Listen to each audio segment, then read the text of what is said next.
जैसा कि last episode में हमने देखा था कि इनहेरिटेंस केव का ट्रेजर हासिल करने के लिए तीनों फैक्शंस के लोग माइनिंग एरिया में जमा हो गए। यहाँ पर आते ही तीनों फैक्शंस आपस में डिसाइड करते हैं कि वो लोग अपने अपने डिसाइपल्स को भेज कर केव में मौजूद ट्रेजर को हासिल करने की कोशिश करेंगे, जिसके चलते यांकाई भी अपने साथियों के साथ केव में रवाना हो गया। मगर टेलीपोर्ट होने के बाद वो सुमो से अलग हो चुका था। यहाँ पर उसकी मुलाकात कुछ नए लोगों से हुई, तो ये लोग डिसाइड करते हैं कि ये चारों मिलकर ट्रेजर हंटिंग करके बाद में ट्रेजर को आपस में बांट लेंगे। और उतने में यांकाई के साथियों पर एक स्टोन मॉन्स्टर ने हमला कर दिया।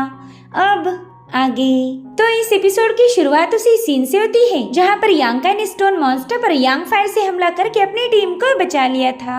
वो डूशियन को अपनी साइड बुला लेता है ताकि ये लोग दो ग्रुप्स में स्प्लिट होकर उन मॉन्स्टर्स का मुकाबला कर पाए। तो डूशियन तुरंत ही यांकाई की तरफ भागने लगी और वो मॉन्स्टर ठीक उसके पीछे था। तभी यांकाई ने उस मॉन्स्टर के एक हाथ पर अटैक करते हुए उसे तुरंत ही डिस्ट्रॉय कर दिया। मगर उस मॉन्स्टर का एक हाथ सही सलामत था, इसलिए वो दोबारा से इन लोगों पर हमला करने के लिए आगे बढ़ने लगता है। तो यांकाई ने यांग एनर्जी का यूज करते हुए एक बार फिर से उस पर पहले जैसे ही अटैक करने की कोशिश की, मगर इस बार तो यांकाई का अटैक पूरी तरह से फेल हो गया था, जो देखकर यांकाई काफी ज्यादा हैरान हो जाता है। वो कहने लगा कि पहले पंच में तो मैं इसका हाथ ब्रेक कर पाया था और इस बार वाला अटैक तो और भी ज्यादा पावरफुल था, मगर इसके बावजूद भी इस मॉन्स्टर पर उसका कोई असर नहीं हुआ। जिस पर डूशियन कहती यांकाई, मेरे ख्याल से पहला हमें यहाँ से भागना चाहिए, एक बार बस हम इससे थोड़ा सा दूर चले जाए, फिर इस मॉन्स्टर को खत्म कैसे करना है इसकी प्लानिंग कर पाएंगे। और तभी वहाँ की जमीन पूरी तरह से शेक होने लगी। ये दोनों देखते हैं कि उस मॉन्स्टर ने तो अपने हाथ को दोबारा से जोड़ लिया है और अब वो इन दोनों पर एक फाइनल अटैक करने के लिए हवा में छलांग लगा देता है,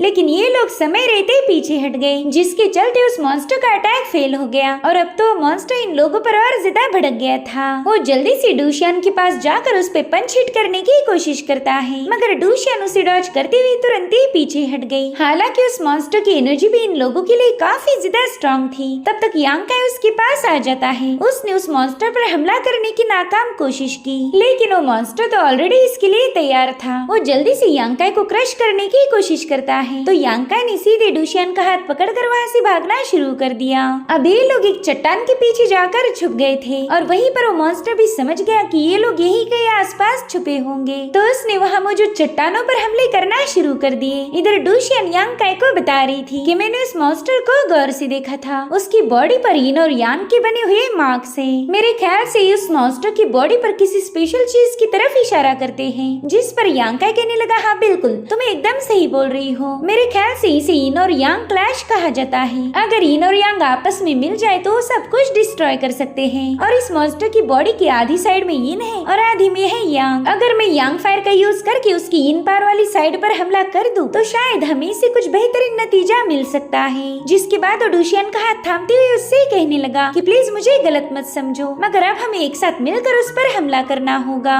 उसकी इन साइड पर मैं अपनी यांग एनर्जी का यूज करूंगा और तुम उस मॉन्स्टर की यांग वाली साइड पर अपनी इन पावर से अटैक कर देना। जिसके बाद ये दोनों भी तुरंत ही उस मॉन्स्टर के सामने चले गए। वो मॉन्स्टर तो इन्हें देखते ही बौखला जाता है। अब उसने बड़ी ही तेजी के साथ इनकी तरफ भागना शुरू कर दिया, लेकिन उस मॉन्स्टर के अटैक करते ही दोनों पीछे हट गए थे और उसी वक्त यांकाई ने यांग एनर्जी से उस मॉन्स्टर की इन साइड पर हमला कर दिया। वहीं पर डूशियन ने यांग वाली साइड पर अटैक किया था, जिससे वो मॉन्स्टर काफी पीछे ढकेला जाता है और फिर ये दोनों बड़ी तेजी से जाकर एक साथ ही उस मॉन्स्टर पर हमला कर देते हैं, जिसके चलते उस मॉन्स्टर के दोनों हाथ ब्रेक होकर उसकी बॉडी भी डिस्ट्रॉय हो गई। डूशियन तो ये सब देखकर काफी ज्यादा खुश हो गई थी, क्योंकि यांकाई की ये आइडिया उनके काम आने वाली है। और तभी वो देखते हैं कि दूसरा मॉन्स्टर इनके साथियों पर पूरी तरह से हावी हो गया है। नियोंग पर एक मॉन्स्टर ने हमला कर दिया, मगर वो समय रहते वहाँ से जंप लगा देता है। इधर ब्लड बैटल गैंग का डिसाइपल मॉन्स्टर के हाथों मरने वाला था, मगर यांकाई बीच में जाकर उस मॉन्स्टर के अटैक को काउंटर कर देता है। नियोंग देखता है कि यांकाई ने उस बंदे की जान बचा ली और नियोंग ऐसा बिल्कुल भी नहीं चाहता था, इसलिए वो एक मॉन्स्टर को अपने पीछे भगाते हुए उस बंदे के पास आ जाता है। वो बंदा नियोंग को केयरफुल रहने के लिए बता रहा था, लेकिन उसे क्या ही पता कि नियोंग तो उसे ही मॉन्स्टर के हाथों खत्म करवाना चाहता है। अब नियोंग ने उस बंदे के करीब जाते ही वहाँ से जंप लगा दी, जिसके चलते वो बंदा अपनी पावर्स का यूज करते उस मॉन्स्टर का मुकाबला करने लगा, मगर वो बंदा इसमें बुरी तरह से घायल हो गया था। और तभी एक और मॉन्स्टर ने उस पर एक पंच हिट करके उसे काफी दूर पटक दिया। अब वो अपनी फाइनल अटैक में उसे मारने वाला था, लेकिन उसी वक्त यांकाई ने अपनी यांग एनर्जी को एक्टिवेट कर दिया। अब वो सीधी जाकर उस मॉन्स्टर के सिर पर एक लात मारते हुए इसे नीचे गिरा देता है। तब तक डूशियान भी यांकाई के पास आ जाती है और फिर इन दोनों ने मिलकर उस मॉन्स्टर की इन और यांग मार्क्स पर हमला कर दिया, जिससे वो ऑन दी स्पॉट डिस्ट्रॉय हो गया था। इधर लान भी समझ गई कि इन दोनों को मॉन्स्टर को खत्म करने की ट्रिक्स मिल चुकी है। इन्होंने बड़ी चालाकी से इस मॉन्स्टर की इन और यांग मार्क्स पर हमला कर दिया, तो वो भी नियोंग को बताने लगी कि हम भी इन मॉन्स्टर्स को मार सकते हैं, बस हमें इनकी इन और यांग मार्क पर अटैक करना होगा। मैं यांग पर अटैक करूंगी और तुम करना इन पर। अब लान ने सीधे जाकर उस मॉन्स्टर की बैक पर हमला कर दिया। तब तक नियोंग भी वहाँ पर आ जाता है और फिर इन दोनों ने एक साथ मिलकर सेम टू सेम यांकाई जैसे उस मॉन्स्टर पर अटैक कर दिए, जिसके चलते ये वाला मॉन्स्टर भी डिस्ट्रॉय हो जाता है। ये लोग अब मॉन्स्टर्स को मारने के बाद काफी ज्यादा एग्जॉस्ट हो गए थे। वहीं पर लान देखते है कि यांकाई ब्लड बैटल गैंग के डिसाइपल की इंजुरीज को हील कर रहा, तो उसे यांकाई का ये काम काफी ज्यादा पसंद आया था और तभी उसे पत्थरों के ढेर में अर्थ लेवल मार्शल आर्ट यांग एट्रीब्यूट मिल जाता है, जो कि काफी ज्यादा पावरफुल ट्रेजर था। मगर लान उसे देखकर ज्यादा खुश नहीं हुई, क्योंकि उसे यांग एट्रीब्यूट की जरूरत नहीं थी। और तभी नियोंग यांकाई और डूशियन ने खत्म किए हुए मॉन्स्टर के ढेर में से एक और इन एट्रीब्यूट निकाल लेता है। वो लान से कहने लगा, सीनियर ये इन मार्शल आर्ट का ट्रेजर है, मेरे ख्याल से ये आपके लिए सुटेबल रहेगा। और देखो मैंने बचपन से यांग एट्रीब्यूट की प्रैक्टिस की है, तो जो ट्रेजर आपके पास है वो मेरे काम आएगा, तो क्यों ना हम इसे आपस में ही एक्सचेंज कर ले। तभी डूशियन कहने लगी कि स्टोन मॉन्स्टर को यांकाई ने मारा था, तो यांग एट्रीब्यूट यांकाई को ही मिलना चाहिए, ना कि तुम्हें। जिस पर लान कहती कि प्लीज आपस में बहस मत करो, यहाँ मौजूद मॉन्स्टर को एक बंदा तो मार नहीं सकता, हम चारों ने मिलकर ही उन्हें खत्म किया था, इसलिए ये ट्रेजर किसे मिलना चाहिए इसका फैसला लेना थोड़ा सा मुश्किल होगा। अगर हम और ऐसे ही कुछ मॉन्स्टर्स को मार पाए तो हमें ऐसे ढेर सारे ट्रेजर मिल सकते हैं, फिर हम उन्हें आपस में इक्वली बांट लेंगे। भले ही डूशियन को लान की आइडिया बिल्कुल भी पसंद नहीं आई थी, मगर यांकाई लान की बात से अग्री हो जाता है। वो कह रहा था, सीनियर हमें जरूर से और भी कुछ मॉन्स्टर्स मिलेंगे, तब हम आराम से ऐसे ट्रेजर हासिल कर सकते हैं। अब अगली सीन में हम देख पाते हैं कि यांकाई के पीछे ढेर सारे स्टोन मॉन्स्टर्स लगे हैं। यांकाई अपनी टीम को बता रहा था कि जल्दी से यहाँ से भाग निकलो, यहाँ पर ढेर सारे मॉन्स्टर्स हैं। मगर वो मॉन्स्टर्स तो उसकी टीम को पूरी तरह से इग्नोर करते हुए बस यांकाई का ही पीछा कर रहे थे, जिसके बाद इन लोगों ने उसी पैंतरे का यूज करते हुए मॉन्स्टर्स को डिस्ट्रॉय करना शुरू कर दिया। थोड़ी देर में कई सारे मॉन्स्टर्स इनके हाथों मारे गए थे। नियोंग कहता है कि इस बार तो हम बाल बाल बच गए, पता नहीं इस यांकाई ने इतने सारे मॉन्स्टर्स का ध्यान अपनी तरफ कैसे खींचा होगा। वहीं पर लान बताने लगी कि सीरिया में मौजूद सारे मॉन्स्टर्स तो मर चुके हैं, मगर उनकी बॉडी से हमें कोई ट्रेजर हासिल नहीं हुआ। जिस पर नियोंग जवाब देते हुए कहने लगा कि यांकाई ने तो बस मॉन्स्टर्स को उकसाया था और हमने ही उन्हें डिस्ट्रॉय कर दिया, इसलिए मुझे नहीं लगता कि यांकाई को हमने मार्शल आर्ट का ट्रेजर देना चाहिए, क्योंकि इस बार तो मैंने यांकाई से भी ज्यादा मॉन्स्टर्स को खत्म किया है और ना ही इस बार यांकाई ने कोई एफर्ट्स लगाए। ये सुनकर तो डूशियन उस पर काफी ज्यादा भड़क जाती है। वो कह रही थी, नियोंग तुम एक नंबर के लालची और कमीने इंसान हो, तुम्हें तो घंटा पता ही नहीं था कि इन मॉन्स्टर्स को मारा कैसे जाए। यांकाई ने उन मॉन्स्टर्स को मारने का वीकनेस ढूंढ निकाला,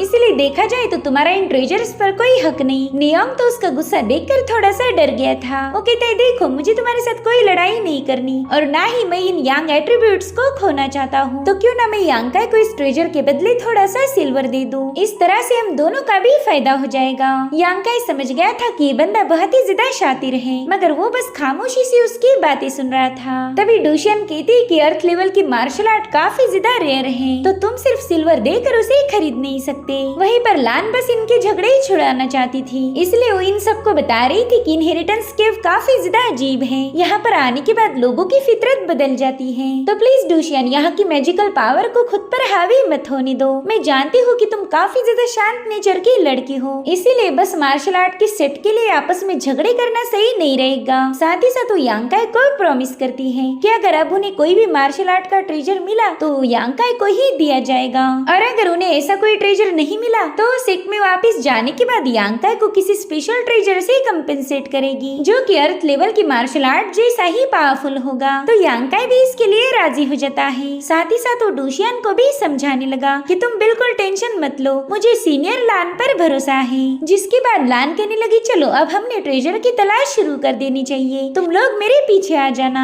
मगर नियोंग तो बस यांग काई को टारगेट करना चाहता था, इसलिए वो कहने लगा कि हम सब में बस सीनियर लान ही कल्टीवेशन के अपर लेवल पर हैं। अगर उन्हें कुछ हो गया तो हम में से कोई जिंदा नहीं बचेगा।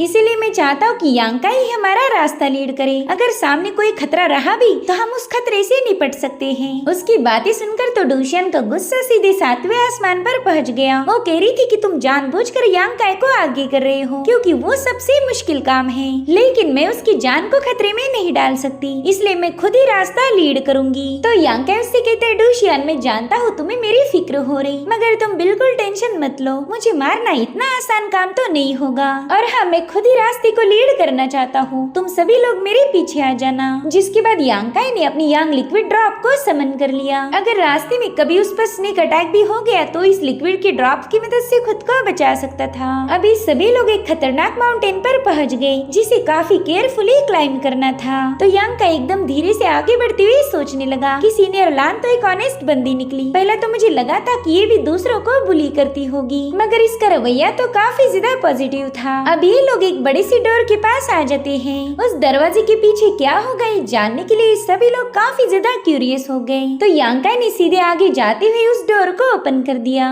उस जगह को एक्सप्लोर करते हुए अचानक से इनकी बॉडी में मौजूद इन और यांग एनर्जी लीक होने लगी। इन्हें तो कुछ भी समझ नहीं आ रहा था कि एनर्जी जा कहाँ रही, और तभी वहाँ की जमीन ब्रेक होते हुए इनके सामने एक और स्टोन मॉन्स्टर आ जाता है। और ये वाला तो पहले मॉन्स्टर के मुकाबले हजारों गुना ज्यादा बड़ा और पावरफुल था। वो इन लोगों को अपने सामने देखते इन पर अपनी एनर्जी रिलीज करना शुरू कर देता है, जिससे वो पूरी जगह शेक होने लगी। और अब वो मॉन्स्टर जमीन से पूरी तरह से बाहर आ जाता है। वो इन सबको मारने के लिए पूरी तरह से तैयार हो गया। यांग काई तो उस मॉन्स्टर को देखकर काफी ज्यादा सरप्राइज था। वो अपने साथियों को बता रहा था कि स्टोन मॉन्स्टर ने तो हमारे जैसे कई सारे लोगों की एनर्जी को एब्जॉर्ब किया है, और शायद इसी एनर्जी की वजह से ये एक्टिवेट हो गया। अब तो हमें एक साथ मिलकर इससे निपटना होगा, वरना हम सब की कोई खैर नहीं। ट्रेजर तो भूल जाओ, यहाँ पर हम सबकी जान के ही लाले पड़ने वाले हैं। और इसी के साथ एपिसोड यहीं पर एंड हो जाता है। Thank you so much for watching. Bye bye, take care.